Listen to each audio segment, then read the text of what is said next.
Mayflower boat. Mayflower boat. Hi everybody, it's Grammy here, and I am continuing a story I started yesterday called The Pilgrim's Party. Do you remember where the Pilgrims lived? Yes, they lived in England, and the king would not let them worship the way that they wanted to worship. So they finally decided that they were going to move to Holland. And when they moved to Holland, they did well, but soon the children were speaking Dutch and they were adopting ways that their parents weren't real happy about. And they still wanted the freedom to worship like they wanted to worship and live like they wanted to live. So they heard of a new country called America. And all the pilgrims saved all of their money. And do you remember what the name of that boat was? The Speedwell. And they were packing everything on there that they might need for a long voyage across the ocean to get to America. So this is where we'll continue. When all was ready, they sailed away, waving goodbye to Holland and their Dutch friends. The storks wept. See the stork on the chimney top? Now, do you think the storks really cried? I don't think so. But alas, the pilgrims had not gone far when their boat began to leak. Oh no, water poured in, their feet got very wet, and back they had to hurry to shore to see about getting another boat.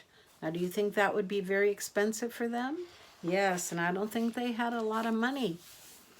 So their new boat was bigger and better. I don't know how long it took them to get the new boat, but it was called the Mayflower.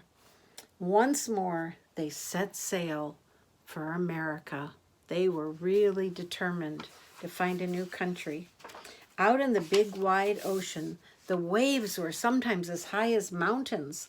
The wind roared and roared, and the Mayflower just rocked and rolled.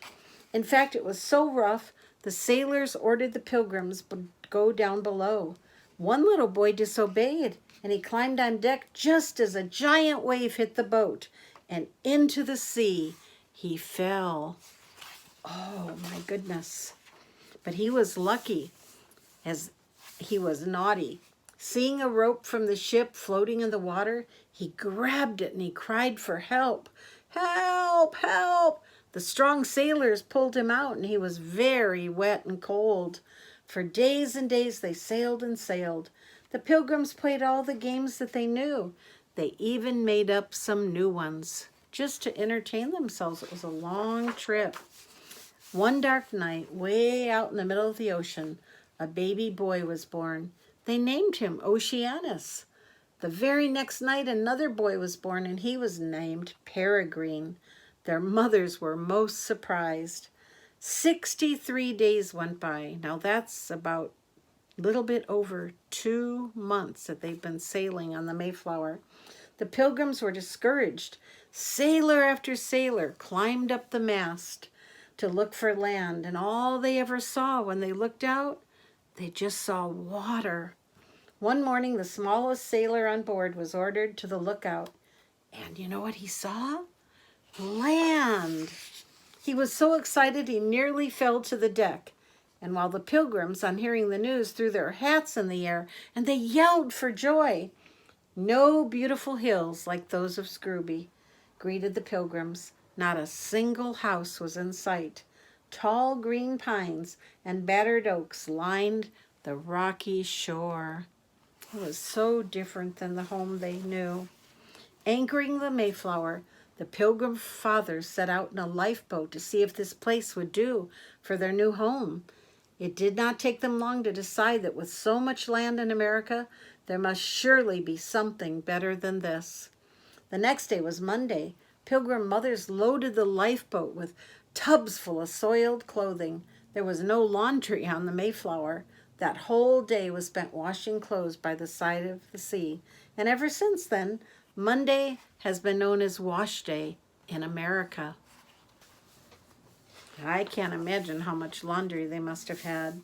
Day after day, they sailed along the coast looking for the very best place to settle. The weather grew colder and colder. Snow began to fall. Days were short and nights were long. And many times, The Pilgrim Fathers went ashore, often remaining overnight, and once, just before daylight, they were awakened by loud shouts and shrieks of wild Indians. Arrows showered upon them. Whiz, whiz, whiz! Pilgrim guns answered back. Bing, bang, boom! And the Indians left in a hurry. So we're going to stop there and we're going to see what the Pilgrims find next time. If they find a place that they can land and call home. This is the Grinny Granny Donkey. You might remember yesterday I read the Wonky Donkey, the Dinky Donkey, and now this is a story about me, the Grinny Granny Donkey. Do we look alike? Aww. The Grinny Granny Donkey. One difference. Look at those teeth. I don't have false teeth yet. I don't know if I'll ever get them. But here's the Grinny Granny Donkey. Let's see. Did we look alike? There was a sweet donkey who lived on the heath. She was so funny with her false teeth. Look at that. What a silly donkey. Yee-haw! But her teeth kept falling out. Oh no, she was a clunky donkey.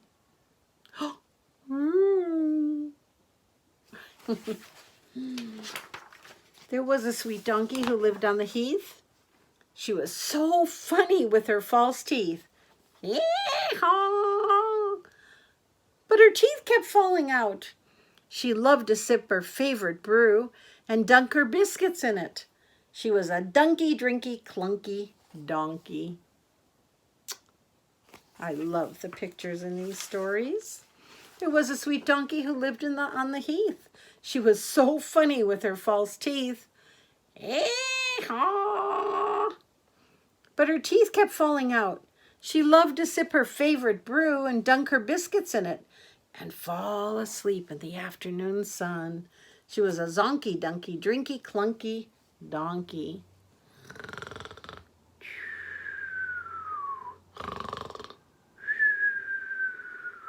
Oh, she's taking her granny afternoon nap. There was a sweet donkey who lived on the heath. She was so funny with her false teeth. Ee-haw! But her teeth kept falling out. Oh. She loved to sip her favorite brew and dunk her biscuits in it, fall asleep in the afternoon sun, then go for walks with her jewelry on. She was a clinky, clanky, zonky, dunky, drinky, clunky donkey. Oh, look at that. She looks quite fancy. There was a sweet donkey who lived on the heath. She was so funny with her false teeth. But her teeth kept falling out. She loved to sip her favorite brew and dunk her biscuits in it, fall asleep in the afternoon sun, go for walks with her jewelry on, and she always dressed smartly. She was a swanky, clinky, clanky, zonky, dunky, drinky, clunky donkey. Oh, I just love her. There was a sweet donkey who lived on the heath. She was so funny with her false teeth. Ee-haw! But her teeth kept falling out. She loved to sip her favorite brew and dunk her biscuits in it, fall asleep in the afternoon sun, go for walks with her jewelry on, dress smartly. And she played her banjo to relax. She was a plunky, plinky, swanky, clinky, clanky, zonky, dunky, drinky, clunky donkey. Oh, Susanna, won't you do. I don't know what song she played, but I bet it sounded great. There was a sweet donkey who lived on the heath. She was so funny with her false teeth. Ee-haw! But her teeth kept falling out. She loved to sip her favorite brew, dunk her biscuits in it, fall asleep in the afternoon sun, and go for walks with her jewelry on, dress smartly and play her banjo to relax. But if she hadn't had a visit from her family in a while, she would sometimes get grumpy and cranky. She was a grinky, plunky, plinky, swanky, clinky, clanky, zonky, dunky, drinky, clunky donkey. Oh, look at that. She's just missing her family. There was a sweet donkey who lived on the heath. She was so funny with her false teeth. Yeah. But her teeth kept falling out. She loved to sip her favorite brew and dunk her biscuits in it, fall asleep in the afternoon sun, go for walks with her jewelry on, dress smartly, play her banjo to relax, and sometimes she got grumpy and cranky. But when her son Wonky turned up with her cute granddaughter Dinky, that granky granny donkey got so many cuddles and kisses that she couldn't get the smile off her face for weeks.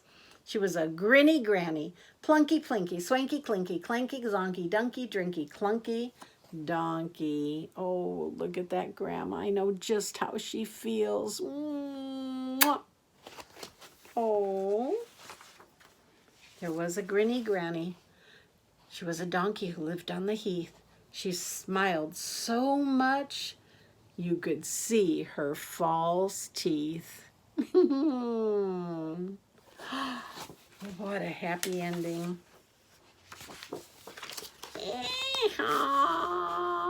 There's all three of them. Grinny Granny Donkey, Wonky Donkey, and Dinky Donkey. Oh, they all love each other so much.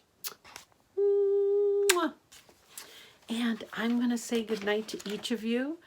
And I hope, did you think of, think? Did you think of something you're thankful for today? Oh, we have nice water to drink, don't we? We just turn on the faucet. Maybe go to your refrigerator and there's water. Do you know some people don't have clean water to drink? So we're so fortunate to have water.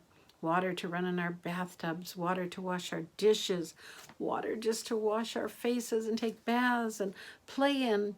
So I'm very thankful that we have water. Yesterday I was thankful for all of you. And today I'm thankful for all the wonderful water we have that we can drink and keeps us healthy. So think of something you're thankful for every day in November. It's a good thing to give thanks and just be thankful. And sometimes we take for granted all the things that we have. But I love all of you. And this is Grinny Granny saying goodnight to all of you little dinky donkey grandkids. I love you so much.